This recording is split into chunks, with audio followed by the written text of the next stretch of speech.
السلام علیکم ساتھیوں اور دوستوں، آپ نے انسان کامل صلی اللہ علیہ وآلہ وسلم کے صفحہ نمبر 141 تک سنا اور پڑھا تھا۔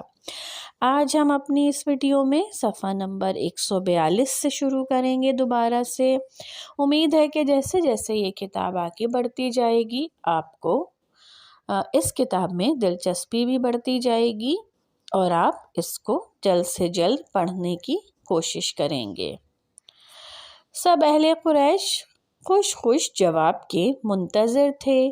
جب کیفیت عتبہ سے پوچھی تو اس نے کہا کہ میں ایسا کلام سن کر آیا ہوں، نہ وہ شعر ہے نہ جادو، میری بات مانو، محمد صلی اللہ علیہ وآلہ وسلم کو اس کے حال پر چھوڑ دو۔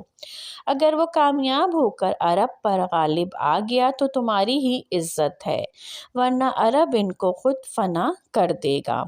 قریش نے اس مشورے کو نامنظور کیا اور مزید در پہ آزار ہو گئے۔ قریش کے مظالم۔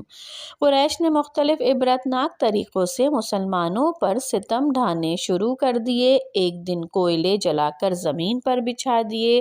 حضرت حباب رضی اللہ تعالی عنہ بن الارت کو اس پر لٹا دیا۔ ایک شخص نے ان کی چھاتی پر پاؤں رکھ لیے، یہاں تک کوئلے ان کی پیٹھ کے نیچے ٹھنڈے ہو گئے۔ بہت مدت کے بعد آپ نے یہ واقعہ بیان کیا اور حضرت عمر رضی اللہ تعالیٰ عنہ کو اپنی پیٹھ کھول کر دکھائی۔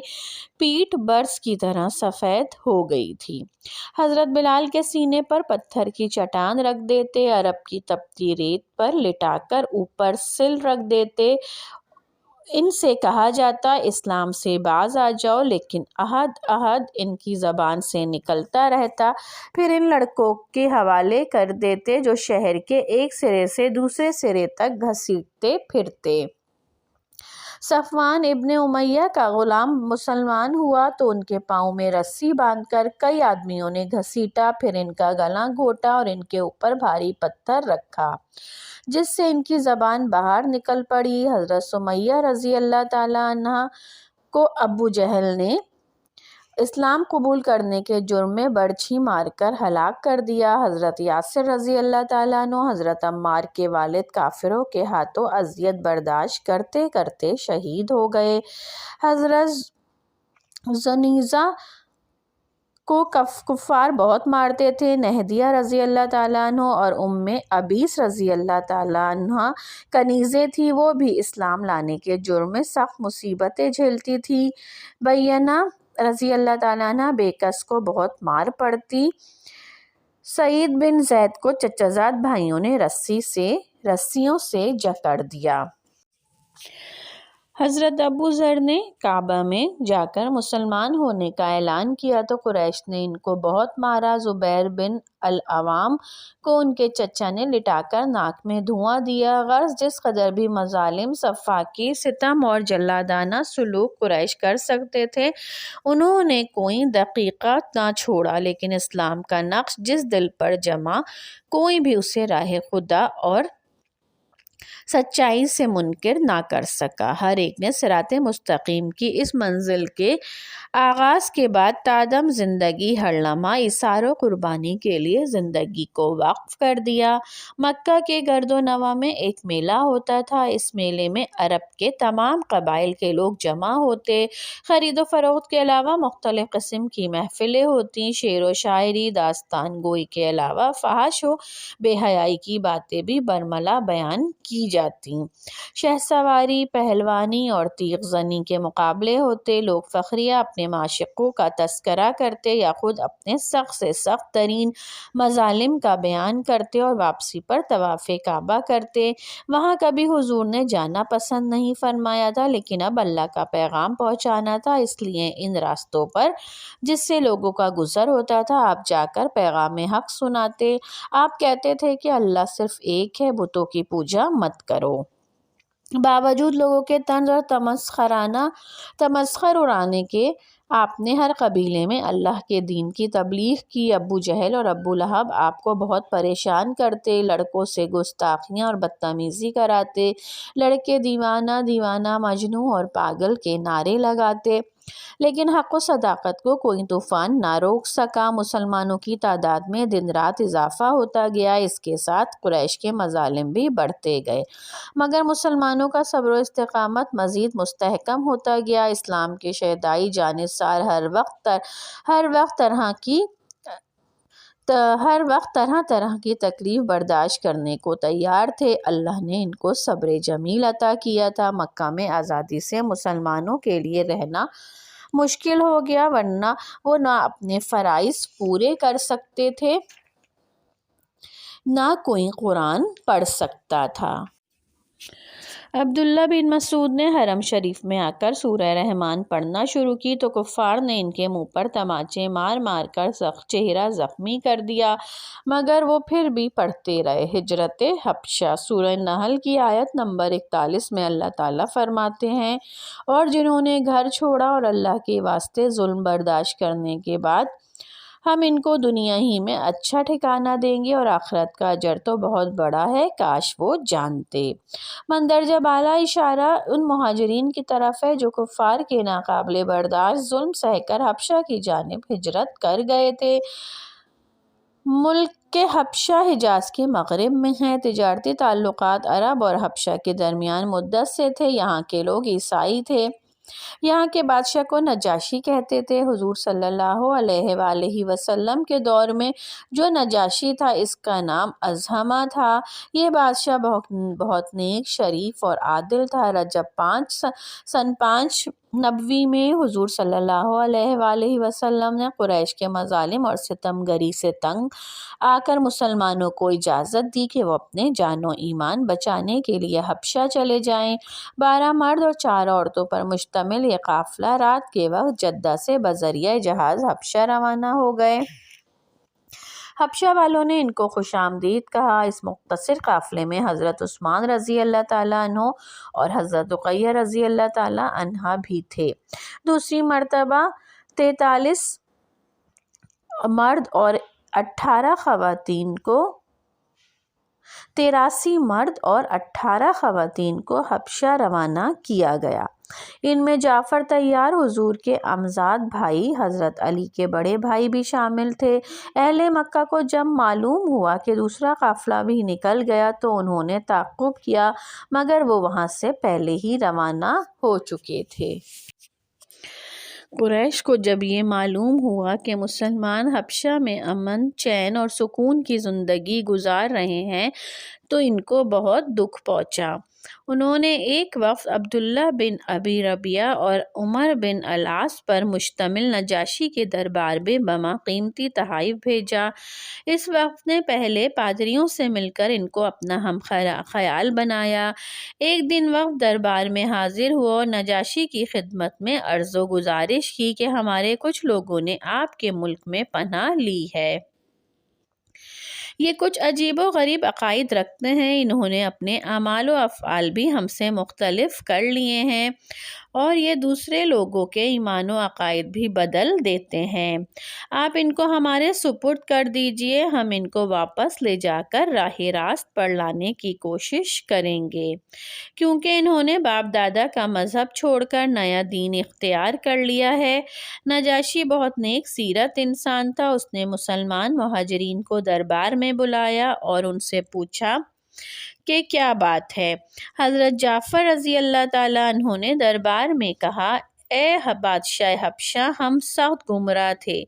ہر قسم کے جرائم کرنا ہمارا روزمرہ کا معمول تھا۔ پاک اور ناپاک کا کوئی تصور نہیں تھا۔ اپنے ہاتھوں سے بنائے ہوئے بتوں کو پوجتے تھے۔ جاہلیت ہم میں کوٹ کوٹ کر بھری ہوئی تھی۔ مردار کھاتے، شراب پیتے، جھوٹ بولتے، چوری کرتے، جوا کھیلتے، زنا کرتے، غرض کے جتنے گناہ ہیں وہ ہم میں بدرجہ اتم موجود تھے۔ بیہودہ گوئی کو کبھی برا نہیں سمجھتے بلکہ فخریہ بقا کرتے۔ ہم میں انسانیت نام کو نہ تھی۔ ہر قبیلہ ہمیشہ ایک دوسرے سے دست و گریباں رہتا، ہمسایوں سے بدسلوکی کرتے اور اپنے سے کمزور پر ظلم ڈھاتے۔ غرض یہ کہ ہمارے ہاں کوئی قاعدہ قانون نہ تھا۔ ایسی حالت میں اللہ تعالیٰ کو ہم پر رحم آیا اور اس نے ایک نبی ہم میں ہی سے پیدا کیا جس کے حسب نسب، سچائی، ایمانداری، شرافت، دیانت اور صداقت کو ہم خوب جانتے ہیں۔ اس نے ہمیں توحید کی دعوت دی اور بتایا کہ اللہ ایک ہے، اس ایک خدا کے سوا کسی کو نہ مانو اور شریک نہ کرو کسی کو اس کا۔ بتوں کی پوجا نہ کرو، ہمیشہ سچ بولو، وعدہ پورا کرو، دوسروں پر رحم کرو اور ہر طرح کے گناہ سے بچو، نماز پڑھو، صدقہ دو، روزے رکھو۔ اس بات پر ہماری قوم ہم لوگوں سے بگڑ گئی اور ناراض ہو کر بے انتہا مظالم ہم پر توڑے گئے۔ جس قدر وہ ہمیں ستا سکتے تھے انہوں نے ستایا کہ ہم خدائے واحد کی عبادت کرنا چھوڑ دیں۔ ہم ان تکالیف اور ظلم و ستم سے تنگ آ کر آپ کے ملک میں پناہ گزین ہوئے ہیں۔ ہم یہ امید اور یقین لے کر اس ملک میں آئے ہیں کہ اس سلطنت میں ہم پر ظلم نہیں ہوگا۔ نجاشی نے اس تقریر کو سن کر کہا کہ مجھے تم قرآن سناؤ۔ حضرت جعفر رضی اللہ تعالیٰ عنہ نے سورہ مریم کی چند آیات سنائیں جن کو سن کر بادشاہ رونے لگا اور کہنے لگا کہ یہ تو وہی رسول ہیں جن کی خبر یسوع مسیح نے دی تھی۔ خدا کا شکر ہے کہ مجھے اس رسول کا زمانہ ملا۔ مسلمانوں سے کہا کہ تم امن سے یہاں رہو۔ نجاشی نے جعفر بن ابی طالب کی بات سن کر کہا، مرحبا تم کو اور اس ہستی کو جس کے یہاں سے تم آئے ہو۔ میں گواہی دیتا ہوں کہ وہ اللہ کے رسول ہیں جن کا ذکر ہم انجیل میں پاتے ہیں اور جن کی بشارت عیسیٰ علیہ السلام ابن مریم نے دی۔ اس سے ظاہر ہے کہ نجاشی کو معلوم تھا کہ حضرت عیسیٰ علیہ السلام نے اپنے بعد آنے والے انسان کامل کی نشاندہی کی جو انجیل میں موجود ہے۔ عمر بن العاص نے ایک اور چال چلی، کہنے لگا یہ لوگ حضرت عیسیٰ کو اچھا نہیں سمجھتے۔ حضرت جعفر رضی اللہ تعالیٰ عنہ نے فوراً جواب دیا کہ حضرت عیسیٰ علیہ السلام خدا کے نیک بندے، اس کے پیغمبر اور روح اللہ ہیں۔ وہ ایک پاک دامن دوشیزہ کو القاء کیے گئے تھے جس کو کسی بشر نے ہاتھ نہیں لگایا۔ نجاشی نے ایک تنکا اٹھا کر کہا کہ حضرت عیسیٰ علیہ السلام کے بارے میں جو کچھ تم نے کہا وہ اس کے برابر ہیں، اس سے زیادہ نہیں۔ اس کے بعد قریش کے وفد کو نجاشی کے دربار سے ناکام واپس مکہ آنا پڑا۔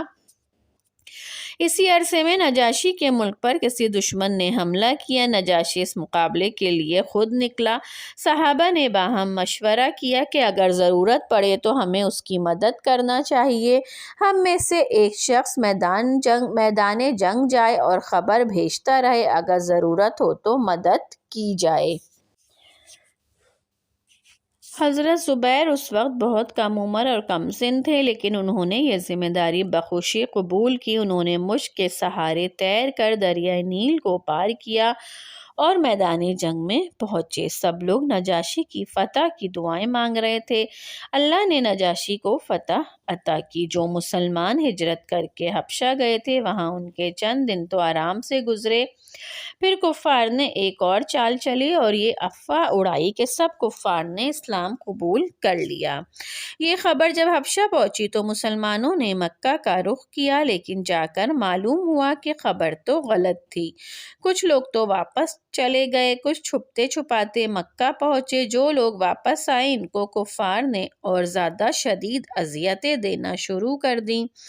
بعض لوگوں کو اس قدر اذیت دی کہ وہ دوبارہ جانے پر مجبور ہو گئے، مگر اس مرتبہ ہجرت آسانی سے نہ تھی۔ قریش مکہ نے جانے والوں کی مزاحمت کی، پھر بھی 100 آدمی ہجرت کرنے میں کامیاب ہو گئے۔ بعد ازاں جب حضور صلی اللہ علیہ وآلہ وسلم نے مدینہ ہجرت کی تو کچھ لوگ تو مدینہ آ گئے اور کچھ کو آپ نے بعد میں بلوا لیا۔ کفار کے مظالم غریبوں اور بے کسوں تک محدود نہ تھے، بلکہ متومل اور ممتاز لوگ بھی ان کا نشانہ تھے۔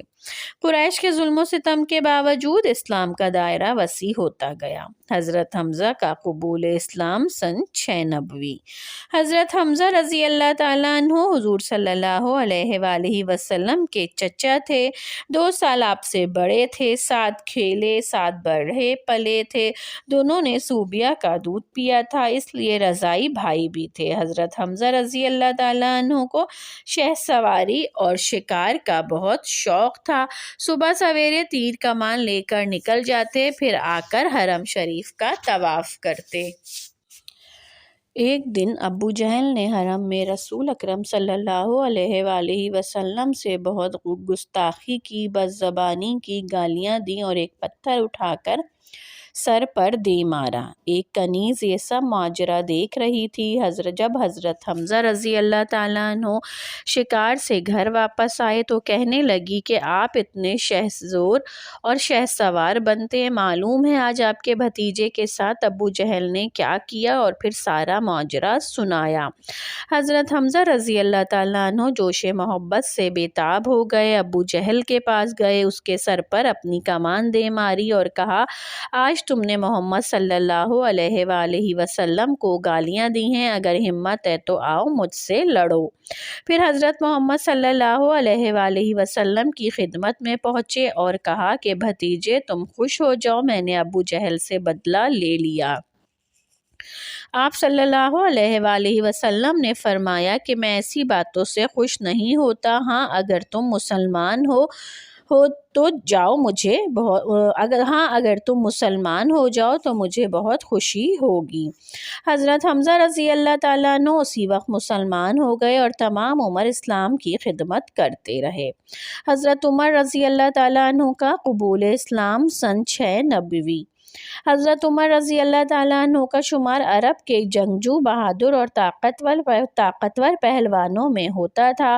حضرت حمزہ رضی اللہ تعالیٰ عنہ کے قبول اسلام کے 3-4 دن بعد عمر بن خطاب بھی مشرف با اسلام ہو گئے۔ ان کے قبول اسلام کا واقعہ اس طرح ہے کہ جس وقت حضرت محمد صلی اللہ علیہ وآلہ وسلم مبعوث ہوئے، حضرت عمر رضی اللہ تعالیٰ عنہ 27 سال کے تھے۔ ان کے اپنے خاندان کے کئی افراد دین اسلام قبول کر چکے تھے۔ حضرت سعید سے جو زید کے بیٹے تھے، حضرت عمر رضی اللہ تعالیٰ عنہ کی بہن فاطمہ کا نکاح ہوا تھا اور فاطمہ بھی مسلمان ہو گئی تھی۔ لبینہ ان کی ایک کنیز تھی جو مسلمان ہو گئی تھی، اس کو آپ بے تحاشا مارتے اور جس مسلمان پر بس چلتا اس کو سخت تکلیف پہنچاتے۔ ان کے خاندان کے ایک شخص نعیم بن عبداللہ بھی مسلمان ہو گئے۔ یہ سن کر حضرت عمر رضی اللہ تعالیٰ عنہ بہت بگڑے، لیکن ان سب کو تکلیف دینے کے باوجود بھی جب کوئی شخص اپنے ایمان سے پیچھے نہیں ہٹا تو ارادہ کیا کہ محمد صلی اللہ علیہ وآلہ وسلم کو ہی قتل کر دینا چاہیے۔ چنانچہ تلوار لے کر نکلے، راستے میں نعیم بن عبداللہ مل گئے۔ انہوں نے پوچھا کہ اس قدر غصے میں کہاں جا رہے ہو؟ جواب دیا کہ محمد صلی اللہ علیہ وسلم کو قتل کرنے جا رہا ہوں۔ انہوں نے کہا کہ پہلے اپنے گھر کی تو خبر لیجئے، آپ کی بہن اور بہنوئی بھی مسلمان ہو چکے ہیں۔ حضرت عمر غصے کی حالت میں بہن کے گھر پہنچے تو حضرت حباب رضی اللہ تعالیٰ عنہ ان کو قرآن شریف پڑھا رہے تھے۔ حضرت عمر رضی اللہ تعالیٰ عنہ کی آواز سن کر انہوں نے قرآن کے اوراق کو چھپا دیا۔ حضرت عمر رضی اللہ تعالیٰ عنہ نے بہت غصے سے اور بلند آواز میں کہا، مجھے معلوم ہوا ہے کہ تم لوگوں نے اپنا آبائی مذہب چھوڑ کے محمد صلی اللہ علیہ وآلہ وسلم کا دین اختیار کر لیا ہے اور تم مرتد ہو گئے ہو۔ پھر سعید کو پکڑ کر مارنا شروع کر دیا۔ جب بہن اپنے شوہر کو بچانے کے لیے آگے بڑھی تو ان کو بھی چوٹیں آئیں اور وہ لہولہان ہو گئیں۔ بہن کو زخمی دیکھ کر ان کا غصہ کم ہوا اور کہا، جو کچھ تم پڑھ رہے تھے مجھے بھی سناؤ۔ فاطمہ نے قرآن کے اوراق لا کر سامنے رکھ دیے، چند آیات پڑھ کر سنائیں۔ سورۃ الحدید آیت نمبر 1 کا ترجمہ ہے، زمین اور آسمان میں جو کچھ ہے خدا کی تسبیح پڑھتا ہے اور خدا ہی غالب و حکمت والا ہے۔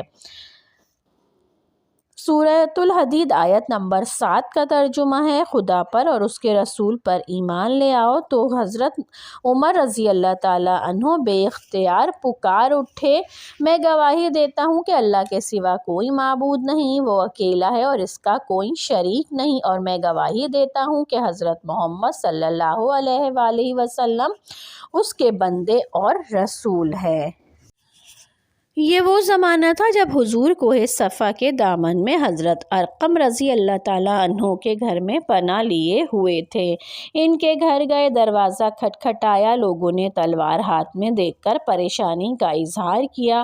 حضرت امیر حمزہ نے کہا کہ اس کو آنے دو، اگر وہ دوستی کی نیت سے آیا ہے تو ٹھیک، ورنہ میں اسی تلوار سے اس کا سر کاٹ ڈالوں گا۔ حضرت عمر نے اندر قدم رکھا تو خود رسول خدا نے اٹھ کر دامن پکڑ کر پوچھا، کیوں عمر، کس ارادے سے آئے ہو؟ بہت نرمی اور ادب سے جواب دیا کہ ایمان لانے کے لیے۔ رسول خدا نے بے ساختہ اللہ اکبر کا نعرہ بلند کیا اور پھر تمام صحابہ نے بھی ایک بلند و بالا اللہ اکبر کا نعرہ لگایا۔ حضرت عمر رضی اللہ تعالیٰ عنہ کا اسلام سے مشرف ہونا اسلام کی تاریخ میں سنگ میل کی حیثیت رکھتا ہے۔ اس وقت تک حالانکہ 50 افراد مسلمان ہو چکے تھے، لیکن مسلمان اعلانیہ مذہبی فرائض ادا نہیں کر سکتے تھے، لیکن حضرت عمر کے ایمان لانے کے بعد حضور صلی اللہ علیہ وآلہ وسلم نے خانہ کعبہ میں اپنے ساتھیوں کے ساتھ نماز پڑھی۔ حضرت حمزہ رضی اللہ تعالیٰ عنہ اور حضرت عمر رضی اللہ تعالیٰ عنہ جیسے طاقتور لوگوں کے دائرہ اسلام میں آنے کے بعد کفار مکہ نے اسلام کو نعوذ باللہ مٹانے کی دوسری ترکیبیں سوچنی شروع کر دی۔ تو ساتھیوں، یہاں ہم نے اس کتاب کا صفحہ نمبر 150 تک پڑھا اور سنا۔ انشاءاللہ اپنی نئی ویڈیو میں نئے باب کے ساتھ حاضر ہوں گے، جس میں باب پنجم نبی الحرمین امام الانبیاء کی معراج شریف کا واقعہ آپ لوگوں کو پڑھنے اور سننے کو ملے گا۔ انشاءاللہ نئی ویڈیو کے ساتھ بہت جلد آپ سے ملاقات ہوگی۔ اللہ حافظ۔